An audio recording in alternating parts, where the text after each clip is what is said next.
Bonjour à tous. J'ai pas trop l'habitude de parler avec un micro, parce que comme la plupart des enseignants de fac, on parle en amphi sans micro, on a l'habitude, on a la voix qui porte. Mais comme là, c'est enregistré, rediffusé, donc j'espère que ça ira. N'hésitez pas à me dire si c'est trop fort, pas assez fort, je suis pas très habituée à ça. Sur la première diapo, je vous ai simplement remis donc mon mail et le mail de Madame Jospin, donc on est les deux responsables du portail BG2S. Et quand vous écrivez dans Parcoursup des messages, c'est à nous que ça arrive, mais du coup là, vous pouvez nous joindre éventuellement directement et on pourra répondre à toutes les questions, comme l'a dit mon collègue, juste après en haut de l'amphi. Donc ça, c'est la première chose. Les stands pour répondre aux questions seront donc de 10h à 12h à l'étage. Et à midi, il y a une conférence sur la licence Accès Santé qui regroupe les trois portails. Le portail BG2S, donc biologie, géologie, le portail mathématiques, informatique, MI, et le portail physique, chimie, sciences de l'ingénieur, donc PCSI. Donc quel que soit votre portail, si vous êtes intéressé par la licence Accès Santé, revenez à midi. Ne ratez pas l'heure parce que je pense qu'il y aura du monde et donc il faut être sûr que vous ayez une place dans l'amphi. Voilà. Cet après-midi, du coup, à la suite de cette conférence sur la licence Accès Santé, il y aura aussi des stands pour répondre aux questions sur les licences Accès Santé. Donc là, vraiment, on va se concentrer, nous, sur la partie, on va dire, entre guillemets, classique du portail BG2S, donc de la licence. Et ensuite, mes collègues viendront enchaîner avec MI, PCSI sur le reste de la matinée. Voilà. J'espère que c'est clair pour le programme. Vous l'avez normalement sur les petites brochures, la première page, le programme détaillé, vous avez dû l'avoir en rentrant. Alors, le portail Biosciences Géosciences, c'est ce qu'on appelait avant la licence SVT ou la licence de bio et géologie. Donc, c'est un portail, c'est-à-dire une première année commune. C'est pour ça qu'on a mis au centre ici BG2S qui veut dire donc Biosciences Géosciences. Et il est adossé à 3 licences, c'est-à-dire qu'à partir de la deuxième année, vous pouvez finalement choisir si vous allez plutôt aller en licence sciences de la Terre, sciences de la vie et de la Terre, et sciences de la vie. Voilà. C'est ce qu'on appelle la spécialisation progressive. Au fur et à mesure des 3 années de licence, vous allez progressivement choisir dans quelle branche et quelle spécialité vous voulez prendre.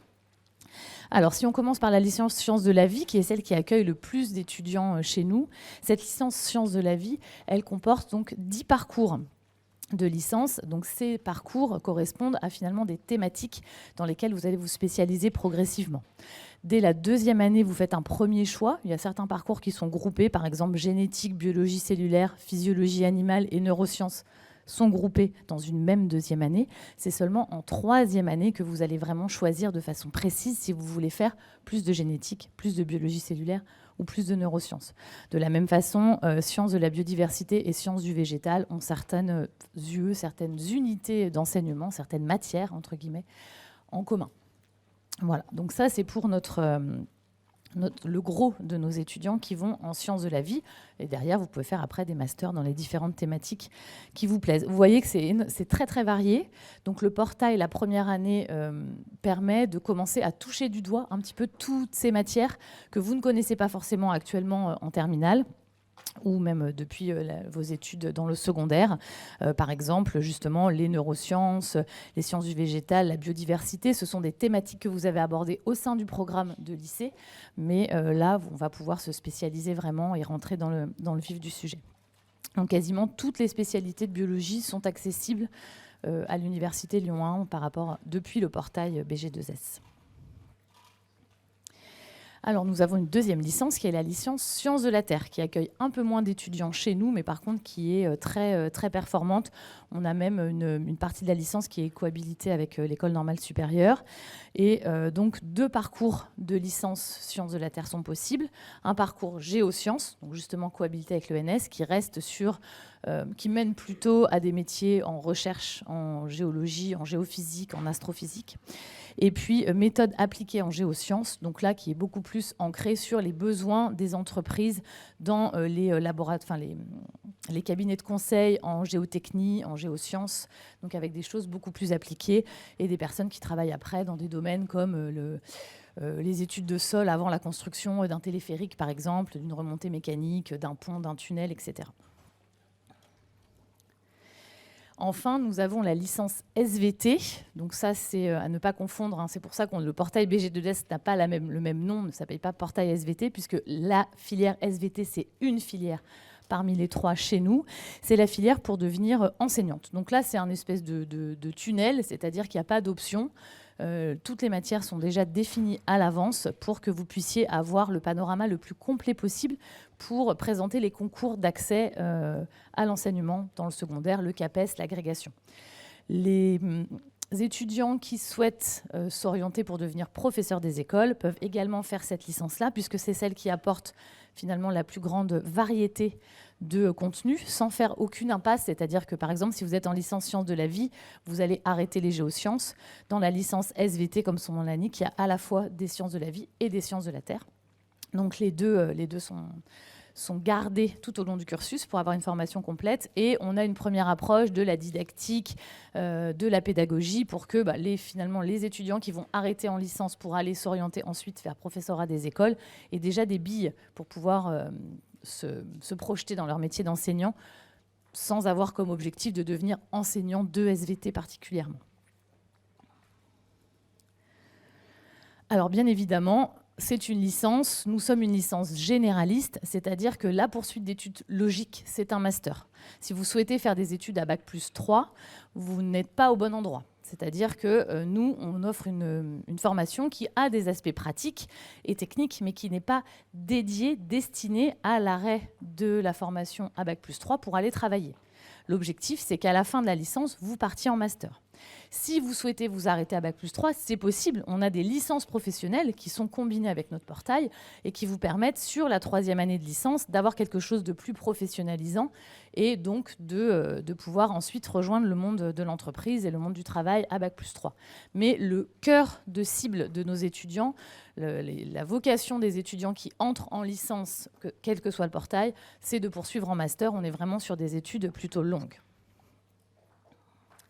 Alors, quels sont les domaines et les débouchés qu'on peut avoir chez nous? Les débouchés, du coup, sont assez variés. Bien évidemment, il y a pas mal de choses dans la santé, en particulier dans tout ce qui est industrie cosmétique, industrie pharmaceutique, avec le développement des médicaments, pas mal de personnes qui travaillent dans les laboratoires, surtout dans le bassin lyonnais, donc viennent de formations universitaires. Bien sûr, tous les métiers de l'environnement. On l'a vu, on a un parcours qui s'appelle biodiversité, où là, on peut apprendre à faire du dénombrement d'espèces, à travailler aussi dans des bureaux d'études pour l'impact environnemental, par exemple, quand on construit une route et qu'on a besoin de... Finalement, la collectivité territoriale va demander une étude d'impact sur la biodiversité. Ça fait partie des choses que nos anciens étudiants font actuellement. Toutes les géosciences, on en a parlé avec les bureaux d'études. L'enseignement, j'en ai parlé avec les SVT. Bien sûr, le monde de la recherche, alors ça, c'est la partie la plus évidente. Quand on parle d'université, tout le monde connaît les enseignants-chercheurs et le fait qu'il y a des labos de recherche adossés à l'université. Seuls les élus iront dans cette voie-là. Non, en réalité, après le master, vous avez la possibilité de poursuivre par un doctorat et ensuite un post-doctorat pour devenir enseignant-chercheur. La plupart des personnes que vous allez voir aujourd'hui intervenir devant vous sont enseignants-chercheurs, mais les places sont chères, donc c'est bien d'avoir aussi un plan B, peut-être quelque chose différent de la recherche fondamentale en tout cas. Pourquoi pas la recherche appliquée justement dans les entreprises qui développent des médicaments ou autres. Bien sûr, il y a le monde animal avec le concours veto. On prépare au concours veto. On a une diapositive là-dessus et Marie-Hélène Ségrétin qui est là-bas présentera du coup cette filière-là. Je pense qu'il y en a pas mal d'entre vous qui sont intéressés. Et puis, enfin, tout ce qui est agronomie et agroalimentaire. Alors là, c'est un domaine où il y a des débouchés, notamment avec sciences du végétal, mais... il y a aussi énormément d'écoles d'ingénieurs en agronomie qui proposent des formations. Donc on n'est pas tout à fait sur les mêmes types de formations et le même type de connaissances. Donc ceux qui sont intéressés par ces filières-là, n'hésitez pas à venir poser des questions à mes collègues qui seront au stand tout à l'heure pour voir un petit peu les différences qu'il peut y avoir avec les écoles d'ingénieurs en agronomie par rapport à notre parcours à nous, sciences du végétal. Alors, on vous a rajouté des exemples de métiers, on en a déjà un petit peu parlé. Donc tout ce qui est assistant de recherche clinique, ingénieur, géotechnicien, enseignant bien sûr, et puis toute la partie animale. Faut pas toucher mon micro. Alors voilà, vous avez un petit peu un panorama de ce qu'on peut faire quand on est en portail BG2S pour la première année et qu'ensuite on va rentrer dans dans la licence. Alors nous, on a 3 cursus qui sont proposés dans le portail.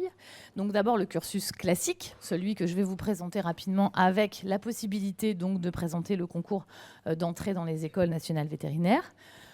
Le cursus aménagé, le parcours adapté, le parcours aménagé, il y a plein de noms différents que vous pourrez trouver. C'est ce qu'on appelle les WICI. Vous allez voir quand on va parler de Parcoursup brièvement. Les WICI dans Parcoursup, ça correspond à ça. Je vais vous le présenter rapidement. Et puis le cursus Accès Santé, dont on vous parlera donc dans la conférence à midi, qui permet de présenter le concours entre guillemets médecine. Alors en fait, c'est MMOPK, donc avec médecine, maïeutique, odontologie, pharmacie, kiné. Voilà. À partir de la licence chez nous. Alors, le cursus classique, rapidement. Je ne vais pas rentrer dans les détails parce que ce n'est pas forcément nécessaire que vous ayez toutes les infos maintenant. Vous êtes dans une période d'orientation.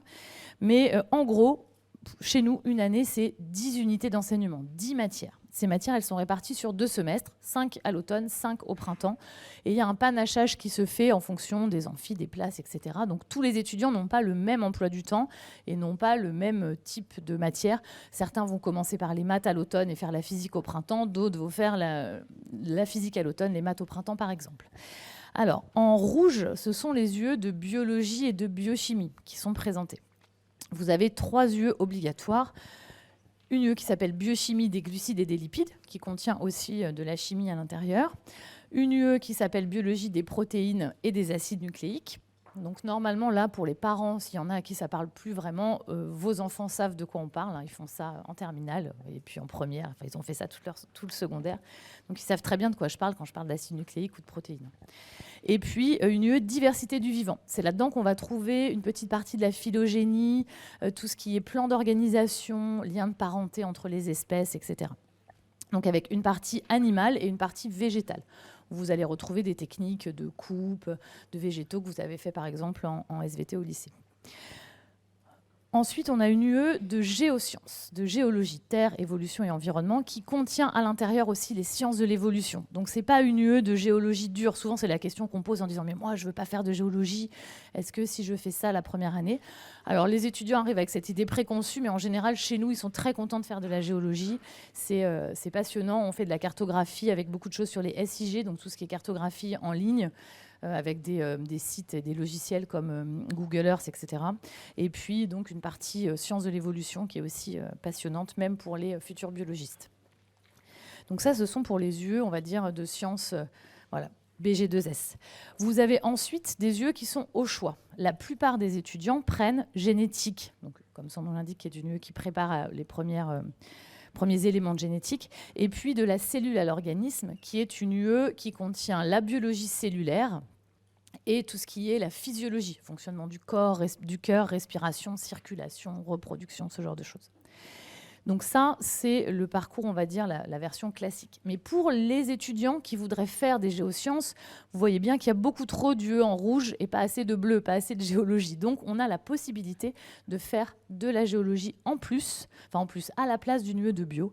Donc vous pouvez remplacer soit la génétique, soit l'UE de biocell physiologie par cette UE qu'on appelle géologie rhône-alpine, qui est une UE où il y a énormément de sorties de terrain. Donc là, vous avez 5 sorties, 5 journées prévues sur le terrain pour étudier la géologie locale et donc vous permettre d'avoir quand même cet aspect géosciences mis en avant dans votre cursus.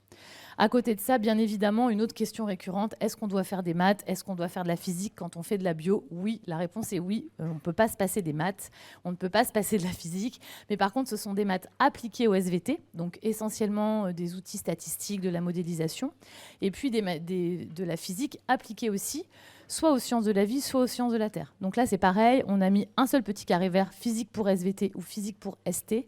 Simplement, si vous vous destinez à faire des géosciences, vous n'aurez pas la même UE de physique que si vous vous destinez à faire de la biologie, puisque, bien évidemment, les collègues adaptent leur contenu en fonction des besoins de connaissances et de compétences pour les années futures.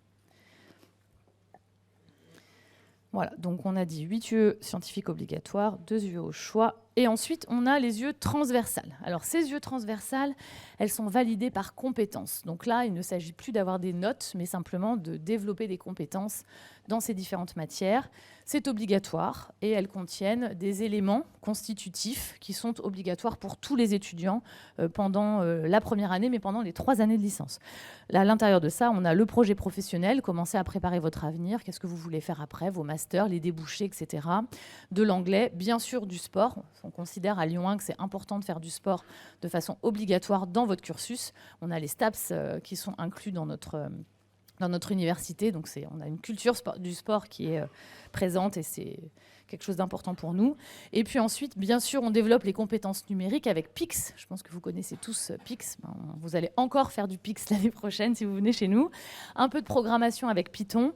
Et puis une UE qui s'appelle Climat et Transition, qui est aussi un objectif national de sensibiliser les étudiants, les futurs citoyens, enfin les citoyens, aux problèmes de transition énergétique. Donc vous avez une petite formation là-dessus. Les enseignements sont des cours magistraux, des travaux dirigés, des travaux pratiques. Donc en gros, cours magistraux, c'est un amphi. Bon là, vous êtes dans le plus grand amphi de l'université. En réalité, un amphi, il n'y a pas 500 personnes comme ici. Souvent, c'est plutôt entre 150 et 200 étudiants. Où là, vous êtes dans le schéma classique, l'inconscient collectif de qu'est-ce que c'est l'université. Mais, c'est pas mal. On a aussi des travaux dirigés. Donc, travaux dirigés, il y a 38 étudiants maximum. Ça correspond à peu près à l'effectif de vos classes actuelles de lycée. Et puis, les travaux pratiques, on est en demi-groupe, donc à peu près entre 15 et 18 étudiants pour faire des travaux pratiques. La répartition, la ventilation entre ces différents types d'enseignements, c'est un gros tiers de CM, un tiers normal de TD et un petit tiers de TP. La première année, il y a quand même plus de cours magistraux que de travaux pratiques. Forcément, vous êtes à peu près 1000 étudiants la première année, donc on ne peut pas faire des séances de travaux pratiques en petits groupes tout le temps, mais il y en a quand même vraiment une quantité non négligeable. Alors, quand on fait le cursus adapté, donc le parcours WICI, le cursus aménagé, vous avez exactement les mêmes UE, si ce n'est que vous n'avez pas la possibilité de prendre la géologie comme option. Par contre, on étale cette année-là sur 2 ans.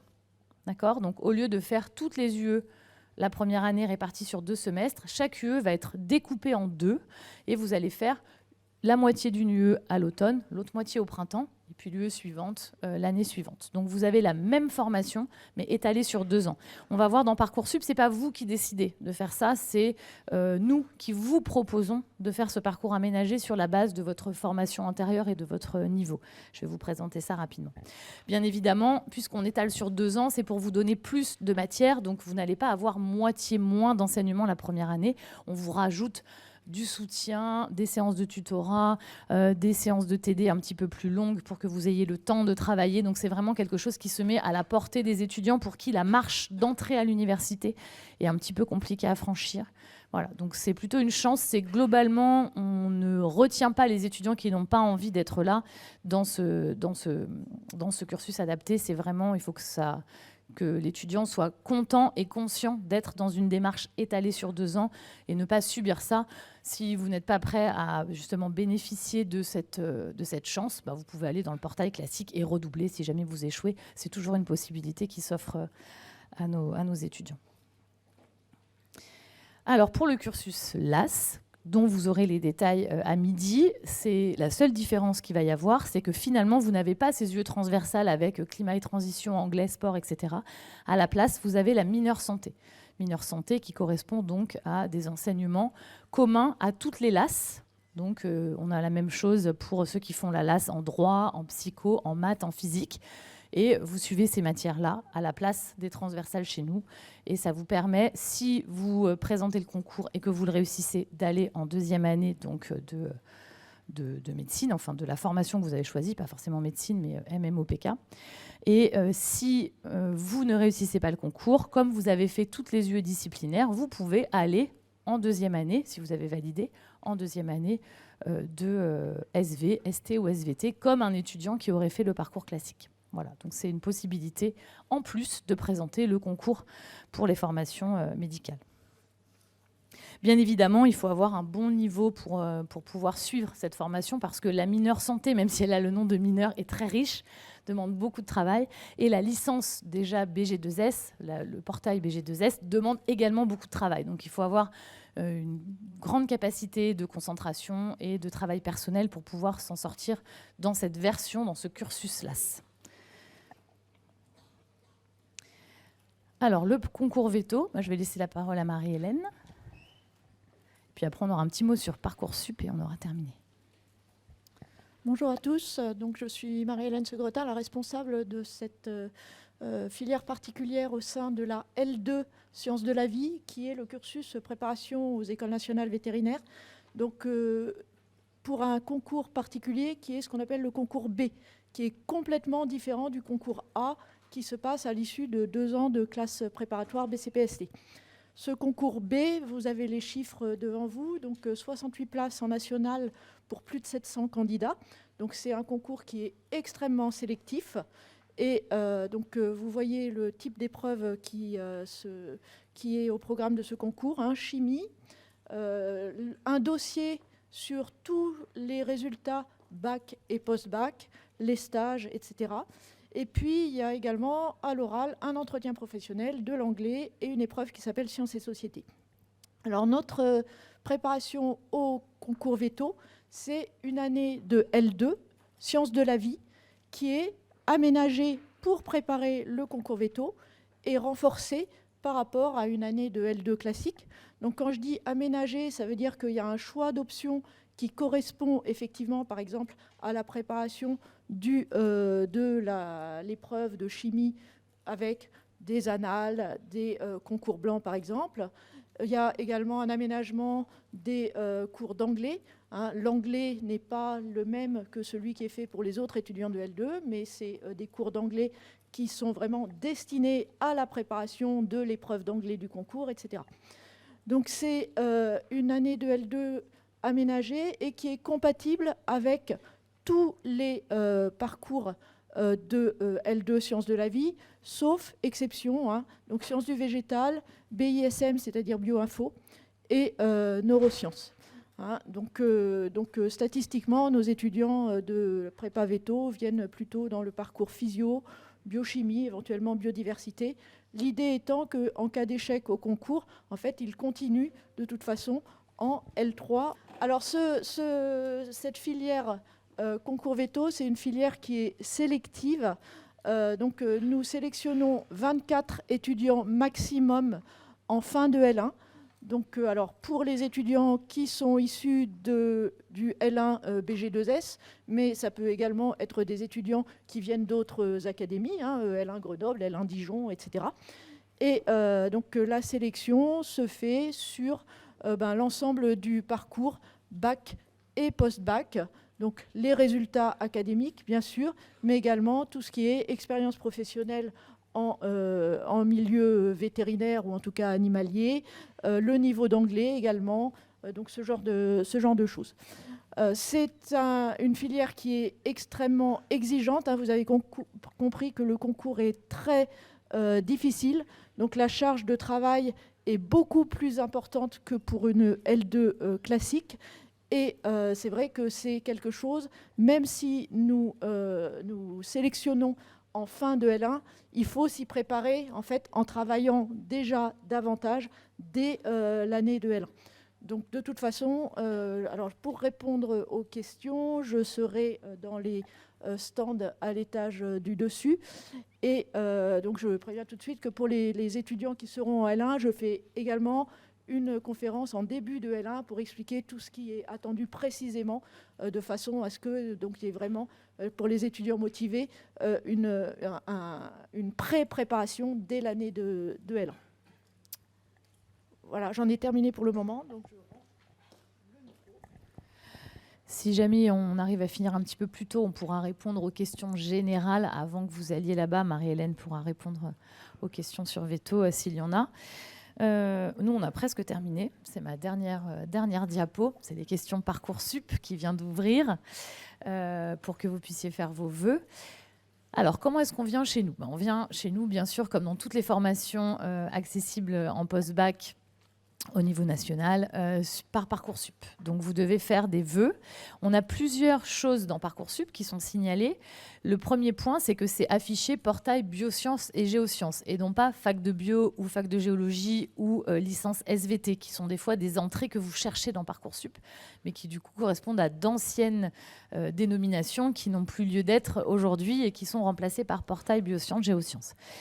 Alors comment ça se passe? Nous, on a à peu près 1000 étudiants dans le portail Biosciences Géosciences. Sur ces 1000 étudiants, on en a à peu près 560 qui arrivent finalement de l'extérieur, en général depuis le lycée, mais certains ont fait une année de réorientation et finalement rentrent aussi par Parcoursup, mais en ayant fait une année de césure ou en ayant déjà expérimenté d'autres voies post-bac. Et en plus de cela, on a donc les étudiants qui redoublent. Donc certains étudiants qui n'ont pas fini de valider leur année et qui vont finalement refaire ou finir leur année de L1 dans le portail. Ça fait donc un peu moins de 1000 étudiants selon les années, selon les promos. Dans ces 560 places que l'on propose, nous, c'est notre capacité d'accueil, on ne peut pas vous donner un vœu non. À l'université, on n'a pas le droit de dire non à un étudiant, non, tu n'as pas le niveau, non, tu ne peux pas venir. Mais dans les faits, certains d'entre vous ne seront pas pris parce qu'on fait un classement des étudiants et on prend les 560 premiers qui viennent. Alors en réalité, on descend très bas, je vais vous expliquer ça rapidement. Donc le vœu qu'il faut faire, c'est le vœu portail biosciences géosciences. On récupère les candidatures, entre 5000 et 7000 dossiers selon les années. On fait un classement. Ce classement prend en compte vos notes de bac pour cette année pour la première fois. Jusqu'à présent, on prenait en compte les notes du bac français, des choses qui se passent en première, et puis ensuite les notes de première et de terminale. Donc cette année, on va pouvoir prendre en compte les notes de bac. Donc vos notes de première et de terminale sont prises en compte avec des coefficients que l'on attribue en fonction des matières. Bien évidemment, nous, idéalement, on voudrait 2 spécialités scientifiques, peu importe lesquelles, et on met un poids un peu plus gros sur SVT. Donc effectivement, les étudiants qui ont l'aspect SVT en terminale sont un petit peu favorisés pour nous dans l'algorithme, mais qu'après vous ayez bio et physique, enfin SVT physique, SVT maths, que vous ayez pris maths expert, peu importe. Et on valorise aussi d'autres formations qui ne sont pas indiqués ici, mais par exemple, si certains ont fait SVT philo ou des choses un peu qui sont de l'ordre de l'éthique, de l'ouverture d'esprit, de la réflexion, c'est des choses qui nous intéressent beaucoup. Donc ça aussi, ce sont des combinaisons de spécialités qu'on peut trouver intéressantes et qui vont être valorisées dans l'algorithme. Après, bien évidemment que si vous avez de très bonnes notes, mais pas les bonnes spécialités, tout est une question entre le poids attribué à la spécialité et les notes que vous avez eues. Vous allez quand même vous retrouver dans le haut du classement. Une fois qu'on a fait ça, nous, donc, l'algorithme classe les 7000 dossiers. Et on commence à appeler en partant du début les 560 premiers. Ils vont dire oui, non, et hop, on descend comme ça. En général, on arrive à aller presque au bout de la liste. C'est-à-dire que finalement, un étudiant qui voudrait vraiment venir chez nous, qui a fait ça comme vœu, qui a les bonnes spécialités, il y a de grandes chances qu'il soit pris. Mais on ne peut jamais garantir cet accès puisque on n'a pas la main sur le nombre de dossiers, sur la qualité des dossiers. Donc, c'est le hasard. Mais globalement, on descend assez bas dans la liste pour pouvoir prendre tous les étudiants motivés qui viennent là vraiment par choix. Par rapport à ce classement, nous, on va extraire ensuite sur la base de ce que vous avez fait avant, essentiellement si vous venez par exemple de filière pro ou de filière technologique, mais avec un bac que vous avez eu de façon un peu difficile, un peu faible, des notes pas très bonnes, on va vous proposer de rentrer en oui-si. On va vous dire oui si vous acceptez le cursus aménagé. Ça veut dire si vous acceptez de faire la première année en 2 ans. Dans ce cas-là, vous pouvez dire oui ou non. Et ensuite, à la rentrée, avec une collègue, Sophie Deplane, qui est dans l'amphi, je ne sais plus où, qui s'occupe de chouchouter les étudiants par rapport à leur projet professionnel, on voit si vous êtes bien à votre place dans ce parcours aménagé ou si effectivement, il vaudrait mieux vous remettre dans le parcours classique. L'inverse est vrai. Les étudiants qui sont pris en oui peuvent, à la rentrée, rejoindre le parcours aménagé. Si après une semaine de cours, ils se disent « mais moi, ça va vraiment trop vite pour moi, ça ne va pas être possible », on vous bascule dans l'autre portail. Voilà. En parallèle de ça, vous avez le portail biosciences, géosciences, accès santé, c'est un vœu différent dans Parcoursup. Attention, il faut postuler dans les deux. Si vous ne postulez qu'en LAS et que vous n'êtes pas pris, vous voyez que le classement est le même, mais il y a seulement 150 places. Si vous n'êtes pas pris dans les 150, vous n'allez pas automatiquement être rebasculé sur le portail biosciences, géosciences classique. Il faut avoir fait les deux vœux dans Parcoursup, demander les deux formations. D'accord ? Autant le oui, si, c'est nous qui décidons, il y a besoin de faire un seul vœu classique, mais par contre, si vous postulez en LAS, il faut faire les deux. Voilà, je crois que j'ai terminé là-dessus. De quoi ? Oui, c'est des sous-vœux, voilà, des sous-vœux, exactement. Oui, c'est un même vœu, mais il y a deux sous-vœux à faire et il faut bien faire les deux sous-vœux. Voilà. Je pense que j'ai fait le tour par rapport à Parcoursup. Si, simplement un dernier mot, s'il me reste encore 2 minutes, je crois, sur la sectorisation. Beaucoup d'entre vous posent des questions pour savoir s'ils ont des chances de venir chez nous parce qu'ils sont hors Académie de Lyon, ou en tout cas hors du secteur prioritaire. Nous n'avons pas la main là-dessus. On fait un classement en tenant compte des dossiers, peu importe où vous habitez. Et ensuite, le rectorat nous donne un pourcentage d'extérieur qui oscille entre 3 et 8% selon les années, sur lequel nous n'avons pas la main. Et ça rebat les cartes et modifie le classement en fonction de d'où vous venez. Voilà. Donc si vous êtes de l'extérieur, faites un vœu. Vous avez des chances de pouvoir rentrer quand même si votre dossier est bon, mais surtout postulez aussi pour une université de votre secteur, que ce soit Grenoble ou Dijon, en fonction de où vous êtes. Ou Clermont-Ferrand, enfin voilà.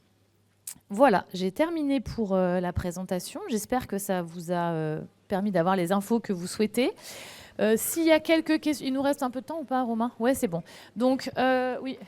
Voilà, Madame Dupré, qui est la responsable de la licence SV, va vous donner un petit mot. Voilà. Et puis ensuite, il faut mieux que tu parles avec ce micro, Sylvie. Il faut que tu prennes celui-là. Ouais. Ouais, mais je ne sais pas si ça enregistre. Celui-là est enregistré.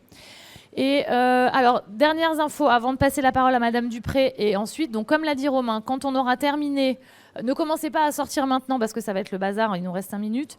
Il faudra sortir par le haut. Pour les attestations, donc, ça sera aussi dans le hall.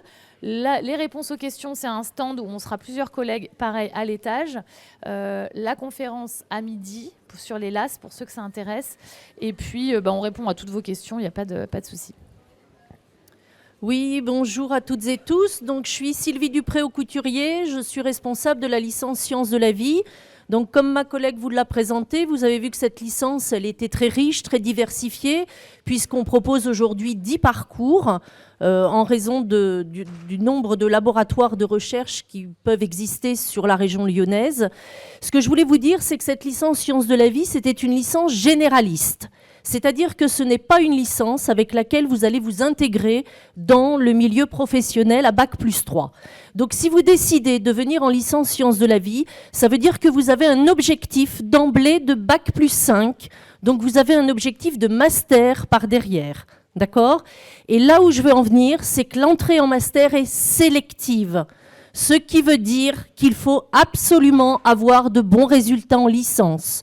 Donc on ne se contente pas de compenser les UE les unes avec les autres, mais on essaie d'avoir toutes ces UE à la moyenne. C'est extrêmement important, sinon je vous ai tous dans mon bureau à pleurer à la fin de la licence.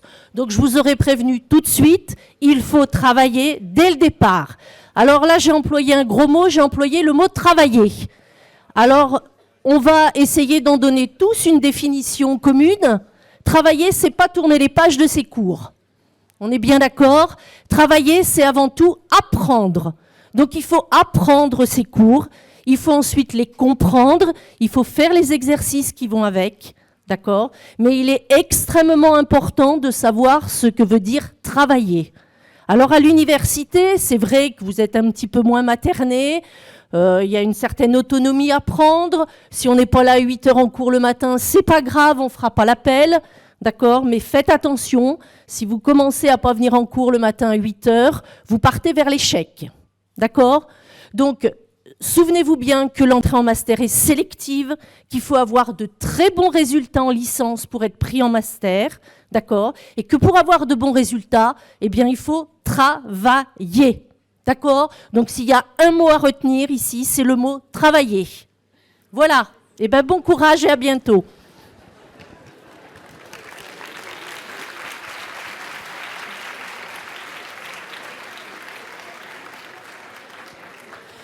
Voilà, vous avez tous rencontré Madame Dupré.